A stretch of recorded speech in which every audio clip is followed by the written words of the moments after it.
दोस्तों, क्या एक पत्नी अपनी ही ननद को जहर दे सकती है? और क्या एक देवर का अपनी भाभी के लिए इतना तड़पना सिर्फ फर्ज है, या फिर कोई ऐसा रिश्ता जो समाज की नज़रों में गुनाह है? उस तूफानी रात अस्पताल के उस बंद कमरे में ऋषि ने जब झनक का हाथ थामा, तो वहां खड़ी आदि की आंखों में खून उतर आया था।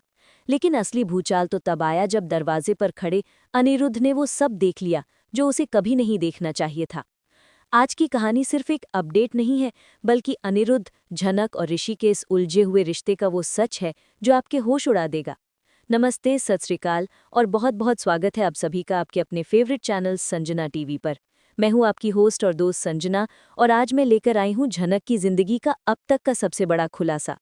दोस्तों, अगर आप भी झनक और अनिरुद्ध के फैंस हैं तो आज का वीडियो मिस करने की गलती बिल्कुल मत करना, क्योंकि आज हम उस रात की एक एक मिनट की खबर आपको देने वाले हैं जिसे मेकर्स ने बड़ी चालाकी से छिपा रखा था।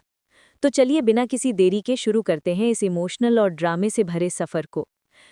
शुरुआत करते हैं अस्पताल के उस मंजर से जिसने हम सबकी रूह कंपा दी थी। बाहर मूसलाधार बारिश हो रही थी, आसमान में बिजली कड़क रही थी, जैसे कुदरत भी इशारा कर रही हो कि आज रात इस परिवार में कुछ बहुत बड़ा बदलने वाला है। अस्पताल के कमरे में एक अजीब सा सन्नाटा था, वो सन्नाटा जो अक्सर तूफान के आने से पहले होता है। झनक, हमारी शेरनी जो हमेशा हर मुसीबत से लड़ जाती थी, आज वो बिस्तर पर बेजान पड़ी थी। जहर का असर उसके शरीर को तोड़ चुका था, लेकिन उसकी आंखों में वो जिद अभी भी बाकी थी। और उसके बिस्तर के पास बैठा था ऋषि। जरा सोचिए उस पल के बारे में। ऋषि पूरी रात, जी हाँ पूरी रात, एक पल के लिए भी वहां से नहीं हिला। उसकी आंखों में नींद नहीं थी, बल्कि एक डर था, झनक को खो देने का डर। जब झनक ने धीरे धीरे अपनी आंखें खोलीं और ऋषि को अपने पास पाया, तो एक पल के लिए उसे लगा कि वो सपना देख रही है। अनिरुद्ध, जिसे वहां होना चाहिए था, वो वहां नहीं था। झनक ने अपना कमजोर हाथ बढ़ाया और अनजाने में ऋषि का हाथ थाम लिया। दोस्तों, वो स्पर्श, वो टच, उसने ऋषि के दिल में एक ऐसा तूफान खड़ा कर दिया जिसे वो खुद भी नहीं समझ पा रहा था। क्या ये सिर्फ हमदर्दी थी, या फिर ऋषि के दिल में झनक के लिए वो जगह बन चुकी है जिसका हक सिर्फ अनिरुद्ध का था? ऋषि चौंक गया, उसका दिल जोर जोर से धड़कने लगा, लेकिन उसने अपना हाथ पीछे नहीं खींचा। क्यों? क्योंकि वो जानता था कि इस वक्त झनक को सहारे की जरूरत है। बाहर खड़खड़ाती खिड़कियां और बारिश की बूंदें जैसे गवाह बन रही थीं उस रिश्ते की जिसका कोई नाम नहीं है। लेकिन तभी दरवाजे की चरमराहट ने इस खामोशी को चीर दिया। दरवाजा खुला और वहां खड़ी थी आदि। आदि, ऋषि की पत्नी। एक औरत के लिए इससे बुरा मंजर और क्या हो सकता है? उसने देखा कि उसका पति किसी और औरत का हाथ थामे बैठा है, और वो औरत कोई और नहीं बल्कि उसी के घर की बहू झनक है। आदि की नजरें सीधी झनक पर पड़ी और फिर ऋषि पर।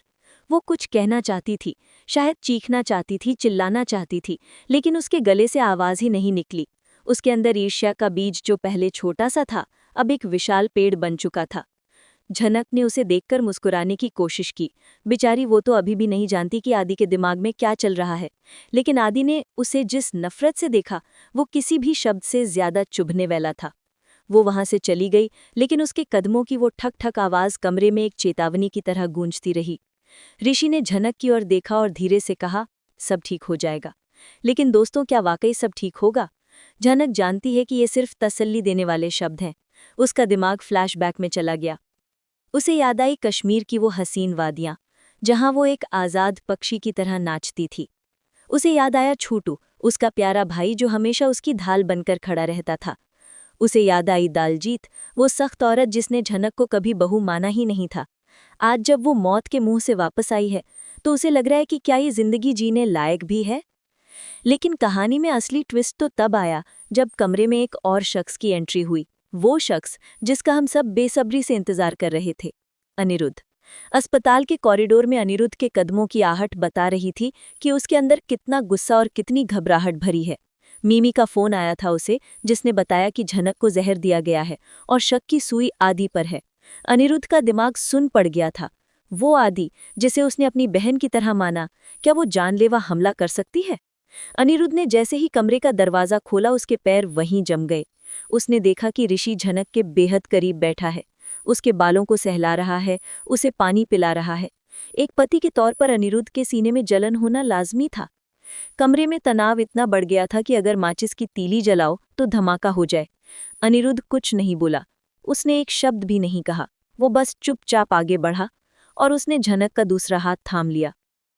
ऋषि समझदार है, उसने अनिरुद्ध की आंखों में वो सवाल देख लिया था। वो चुपचाप उठा और कमरे से बाहर चला गया, लेकिन जाते जाते वो अनिरुद्ध के मन में शक का एक ऐसा बीज बो गया जिसे निकालना अब नामुमकिन है। बाहर कॉरिडोर में ऋषि का सामना आदि से हुआ। आदि वहां दीवार से टिककर रो रही थी। उसने ऋषि को देखा और कहा, मैं सब जानती हूँ ऋषि, मैं सब देख रही हूँ। ऋषि चुप रहा। उसका वैवाहिक जीवन जो कभी परफेक्ट माना जाता था, अब कांच की तरह बिखर रहा था। इधर कमरे के अंदर झनक ने अनिरुद्ध को देखा।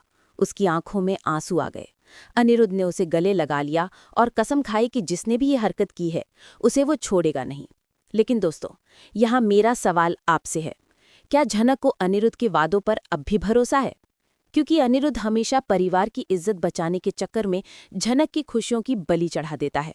झनक की आंखों में वो डर साफ दिख रहा था कि कहीं इस बार भी अनिरुद्ध उसे अकेला न छोड़ दे। रात गहरी होती गई और सुबह की पहली किरण के साथ अस्पताल में परिवार का जमावड़ा लग गया। दालजीत, जो हमेशा झनक को कोसती थी, आज वो भी झनक के माथे पर हाथ रखकर खड़ी थी। उसके चेहरे पर पछतावा था। शायद इंसान की फितरत ही ऐसी होती है, जब कोई जाने वाला होता है तभी उसकी कद्र होती है। छोटू रोते हुए कह रहा था कि दीदी को कुछ नहीं होगा। परिवार फिर से जुड़ने की कोशिश कर रहा था, लेकिन आदि अभी भी एक कोने में अलग थलग खड़ी थी। उसके चेहरे पर अपराध बोध था या पकड़े जाने का डर, ये कहना मुश्किल था। तभी वहां मीमी आती है और वो ऋषि को एक ऐसी खबर देती है जिसने सबके पैरों तले जमीन खिसका दी। मीमी ने बताया कि पुलिस को जांच में आदि के कमरे से जहर की वो खाली बोतल मिली है। ऋषि सन्न रह गया। क्या वाकई आदि ने ये किया? क्या उसकी पत्नी एक कातिल है? ऋषि का दिमाग काम करना बंद कर चुका था। वो बालकनी में खड़ा सिगरेट सुलगा रहा था और धुएं के छल्लों में उसे अपनी जिंदगी धुंधली नजर आ रही थी। फिर आया घर वापसी का वक्त। झनक को डिस्चार्ज कर दिया गया और उसे घर लाया गया। लेकिन ये घर अब घर नहीं, एक युद्ध का मैदान लग रहा था।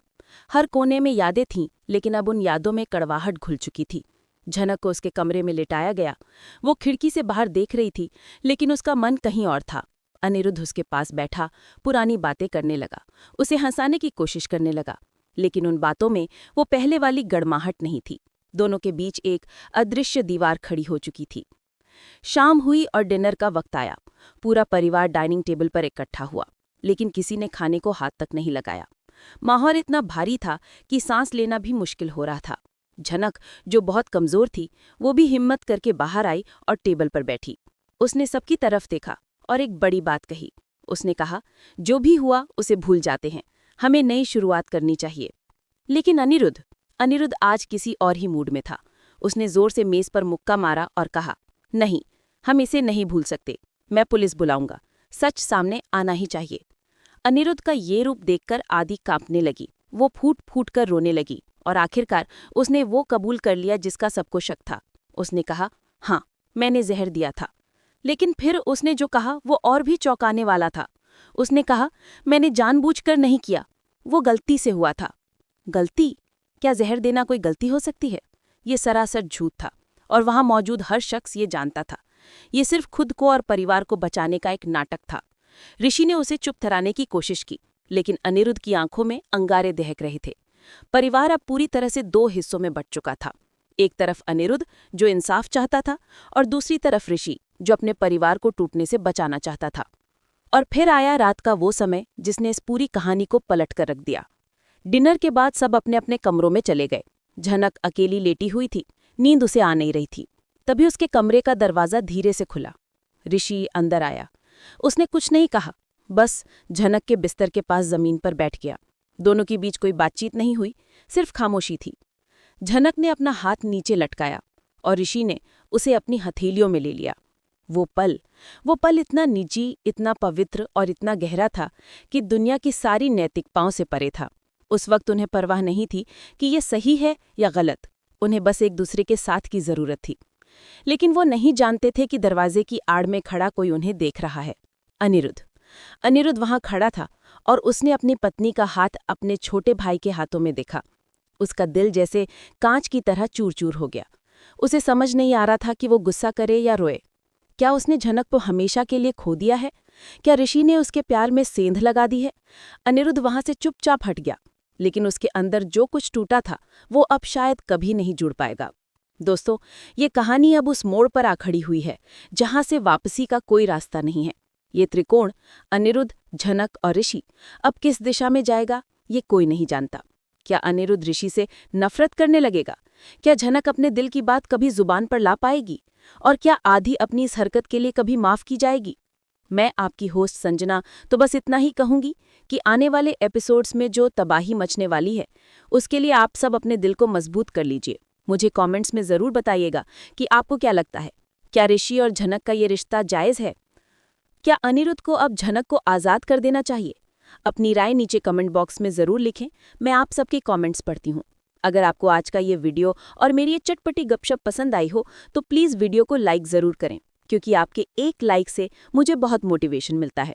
और अगर आप चैनल पर नए हैं तो अभी के अभी संजना टीवी को सब्सक्राइब करें और वो घंटी वाला बटन दबा दें, ताकि जैसे ही झनक की लाइफ में अगला धमाका हो, सबसे पहले खबर आपको मिले। अपना ख्याल रखें, सुरक्षित रहें और देखते रहें संजना टीवी। मिलते हैं अगले वीडियो में एक और मसालेदार अपडेट के साथ। तब तक के लिए बाय बाय।